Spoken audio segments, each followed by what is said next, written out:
नमस्कार, मैं अंजना और आप देख रहे हैं खाकी वर्दी। आइए एक नजर डालें आज की बड़ी खबर पर। आज पूर्व मंत्री और विधायक असलम शेख के खिलाफ बीजेपी ने स्थानीय जनता के सहयोग से आंदोलन तेज करने का ऐलान कर दिया है।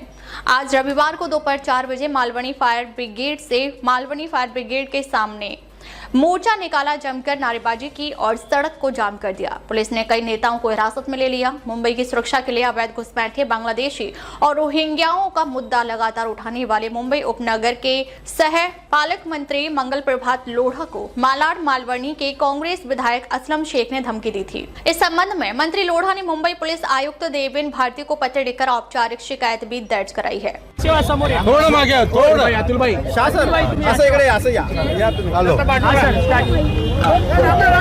मालवणीमध्ये सरकारी जागा आपल्या बापाची समजून अतिक्रमण करणारे असलम शेख आणि त्यांच्या विरोधात लढा देणारे आमचे नेते मंगल प्रभात लोढा यांचा आवाज दाबण्यासाठी असलम शेख याने माननीय मंगल प्रभात लोढा यांना जीवे मारण्याची धमकी दिली। फक्त मंगलजींना नव्हे तर त्यांच्या कुटुंबाला सुद्धा मारण्याची धमकी दिली। आज एकाने मुंबईचे अध्यक्ष आमदार अमित साटम यांना घरात घुसून मारण्याची धमकी दिली। ही भाषा आम्ही खपून घेणार नाही। आमची त्यांना ज्या भाषेत तयारी असेल त्या भाषेत उत्तर द्यायची आमची तयारी आहे। पण आम्ही कायद्याचा सम्मान करतो। आज सकल हिंदू समाजच्या वतीने मालवणी पोलीस स्टेशनमध्ये मोर्चा आला होता। समाजातील अनेक लोक आंदोलित होऊन आक्रोशित होऊन जर एक आमदार सुरक्षित नाही, जर भाजपाचा मुंबईचा अध्यक्ष सुरक्षित नाही, जर पालकमंत्री सुरक्षित नाही, जर पालकमंत्र्याचा कुटुंब सुरक्षित नाही, एवढी मुजोरी जर इथल्या आमदाराला असेल किंवा त्याच्या चमच्याना असेल तर त्यांचा धडा शिकवण्यासाठी आज सकल हिंदू समाज इथे आला होता। पोलिसांनी मुंबई पोलीस आयुक्त यांच्याशी चर्चा केली। लगेचच आता मुंबईचे अध्यक्ष आमदार अमित साटम यांच्यावरती जो धमकीचा फेसबुकवरती व्हिडिओ अपलोड झाला होता त्याच्या विरोधात FIR दर्ज होत आहे। त्याशिवाय पोलीस आयुक्त यांनी आम्हाला आश्वासन दिलं की आता स्टेटमेंट घेतला जात आहे आणि असलम शेख यांच्या विरोधात सुद्धा गुन्हा दाखल होणार आहे आणि म्हणून आम्ही त्यांच्या विनंतीला मान देऊन आजचा हा आंदोलन येथे स्थगित करत आहोत। मुंबई के मालाड ईस्ट में SRA प्रोजेक्ट के मामले में शाह हाउसकॉन प्राइवेट लिमिटेड यानी SHPL पर धोखाधड़ी और जालसाजी के आरोप। मुंबई के मालाड ईस्ट में SRA प्रोजेक्ट के संबंध में शाह हाउसकॉन प्राइवेट लिमिटेड यानी SHPL के मनसुख शाह और आकाश शाह पर धोखाधड़ी और जालसाजी के आरोप लगाए गए हैं। उन पर आरोप है कि SHPL ने धन का गलत इस्तेमाल किया, उसे निजी लाभ के लिए इस्तेमाल किया और प्रोजेक्ट के बारे में गलत जानकारी देकर डेवलपर्स, निवेशकों और खरीदारों को धोखा दिया। SHPL ने झुग्गी झोपड़ियों के किराएदारों और अतिक्रमणकारियों से पुनर्वास का वादा करके धन जमा किया, लेकिन इसके बजाय किराया वसूल कर उनका शोषण किया। SHPL ने कई MOU समझौतों पर हस्ताक्षर किए, धन उधार लिया और फिर धन का उपयोग अपने लाभ के लिए करने के लिए समाप्ति नोटिस भेजे। SHPL ने पुनर्वास के लिए किराएदारों से 24,000 जमा किए, लेकिन इसके बजाय उन्हें बिना उचित आवंटन के भवनों का कब्जा दे दिया। SHPL अतिक्रमणकारियों और झुग्गी झोपड़ियों के किराएदारों से किराया वसूल रहा है। मालाड ईस्ट के प्रोजेक्ट में SHPL के विरुद्ध कुछ किराएदारों ने हाई कोर्ट में अर्जी दाखिल की है कि उन्हें किराया नहीं मिला और न ही घरों पर कब्जा दिया गया। जय हनुमान दादी SRA प्रोजेक्ट में SHPL के विरुद्ध 13.2 ऑर्डर दिया गया है। किराएदार शांताबेन और हीराबेन भी SHPL से धोखाधड़ी खा चुकी हैं और आज तक उन्हें ना तो किराया मिला और ना ही घर। उत्तर मुंबई की एक सोसाइटी जिसमें आप लोग रहते हैं, इस तरह की परिस्थितियां निर्माण हो रही है, क्या कहेंगे? अब उत्तर मुंबई को उत्तम मुंबई बनाने का जो प्रयास चल रहा है उसमें किस तरह से आप लोग रह रहे हैं, बताइए। नमस्कार, मेरा नाम मुकेश अमल है। यहाँ जो खोट डोंगरी SRA CHS जो सोसाइटी है हमारी, इसका मैं रहवासी हूँ यहाँ पे। और एज अ सोसाइटी मेंबर के तौर पे भी बहुत से लोगों की हमारे यहाँ पास प्रॉब्लम्स कंप्लेंट्स वगैरह आती है। यहाँ पर जो विकासक हैं रामजी हरकचंद शाह और मनसुख भाई करके यहाँ पर विकासक हैं, जो शाह उस्कॉन प्राइवेट लिमिटेड के नाम से यहाँ पर काम प्रोजेक्ट पूरा चला रहे हैं। और बहुत से गड़बड़ियां वगैरह स्टार्टिंग से हुई थी, प्रशासक के पास भी हम लोग जाते हैं, लेकिन पब्लिक यहाँ पर ऐसा है कि बहुत बड़ी पब्लिक है, एजुकेशन कुछ ज्यादा है नहीं, और उसके वजह से कहीं ना कहीं दिक्कत आती है। तो पेपर वर्क वगैरह के अंदर थोड़ा सा प्रॉब्लम करते हैं, लेकिन टेबल टू टेबल बोलते ना कि धक्के खिलाने के सिवाय यहाँ पर कोई हमें दूसरा एक ऑप्शन मिलता नहीं है। बहुत से टाइम जब हम विकासक के पास भी जाते हैं या तो सरकारी अफसरों के पास जाते हैं, तो वहां से भी एक ही जवाब मिलता है कि हाँ आपका काम हो रहा है होगा। लेकिन ये प्रोजेक्ट 2005 से चालू हुआ है, 2005 में एनेक्सर बना था, आज 2025 हो गया। 20 साल के अंदर कितने बुजुर्ग ऐसे हैं जो एक घर की उम्मीद रखते ऊपर चले गए और उनके परिवार वाले अभी भी धक्के खा रहे हैं।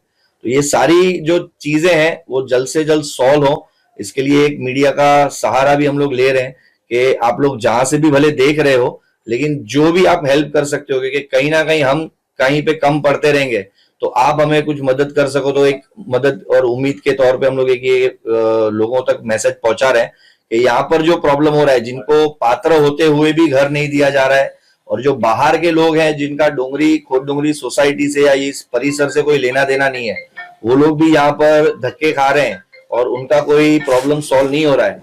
तो कहीं ना कहीं एक रिक्वेस्ट है कि जल्दी से जल्दी जो कोई हमको सपोर्ट कर सके, तो एक सपोर्ट की उम्मीद में हम लोग हैं। आपकी समस्या बताइए कि किस तरह से बिल्डर कौन है? रामजी भाई शाह कौन है? रामजी भाई शाह यहाँ पे बिल्डर हैं, जो अभी पूरा प्रोजेक्ट उन्होंने उनके भाई मनसुख भाई शाह जो है उनको दिया हुआ है।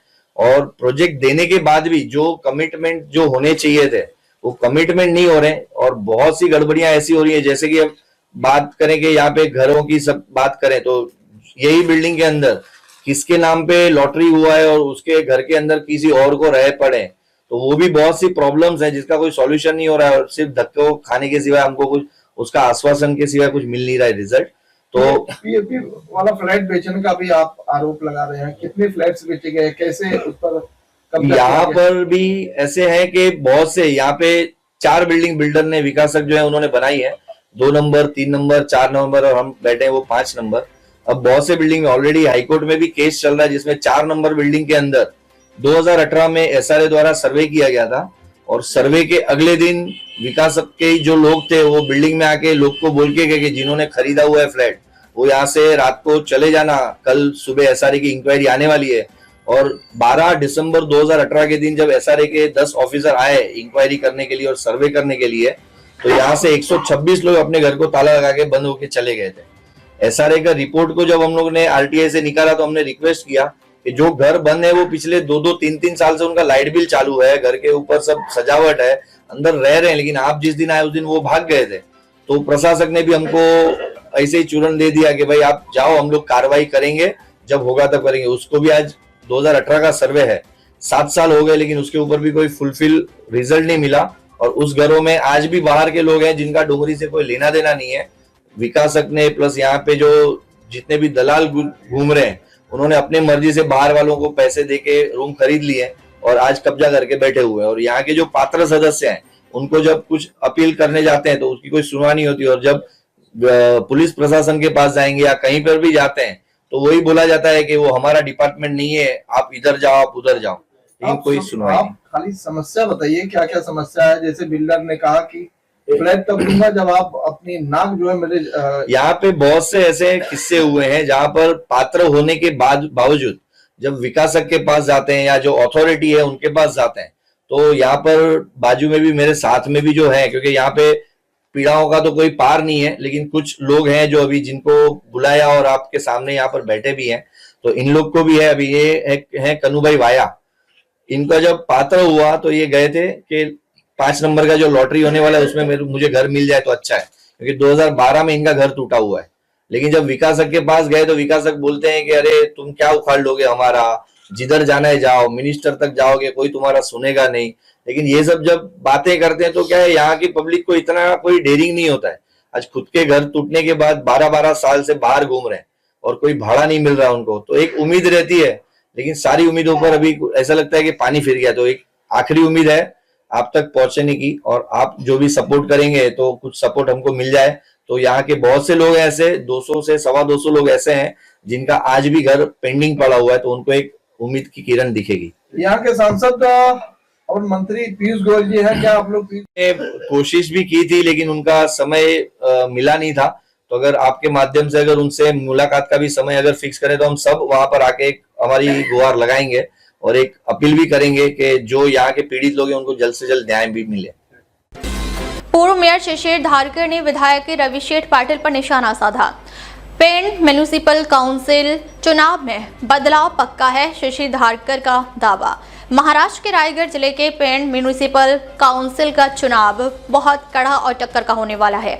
हम पेंकर विकास आघाड़ी से रिया धारकर मेयर पद के लिए पूरी ताकत से चुनाव मैदान में उतरी हैं। लोग बदलाव चाहते हैं और अब लोगों ने खुद पेंड शहर की सूरत बदलने के लिए चुनाव का बीड़ा उठा लिया है। पेंड म्युनिसिपल काउंसिल चुनाव में सिर्फ शिशिर धारकर ही नहीं बल्कि पेंड की पूरी जनता मैदान में उतरी है। पेंड के लोगों को कई बेसिक और इंफ्रास्ट्रक्चर सिविक सर्विस देने, अब तक रुके हुए डेवलपमेंट को तेज करने और लोगों की उम्मीद के मुताबिक हर तरह के सस्टेनेबल डेवलपमेंट टूल्स देने के लिए लोगों ने हमारे डेवलपमेंट मैनिफेस्टो को मान लिया है। पेंड जो तीसरी मुंबई और एक तालुका का रूप में हो रहा, उसे साफ, सुंदर और खुशहाल बनाने का कॉन्सेप्ट लोगों की मदद से पूरा करना है। इसलिए एक जैसी सोच वाले लोगों ने लोकल बंगला मालिक शासकों को सत्ता से हटाने के लिए यह लड़ाई शुरू की है और हमें पूरा भरोसा है कि यह लड़ाई जीतेंगे, ऐसा पेंडकर विकास आघाड़ी के पूर्व मेयर और प्रेसिडेंट शिशिर धारकर ने कहा।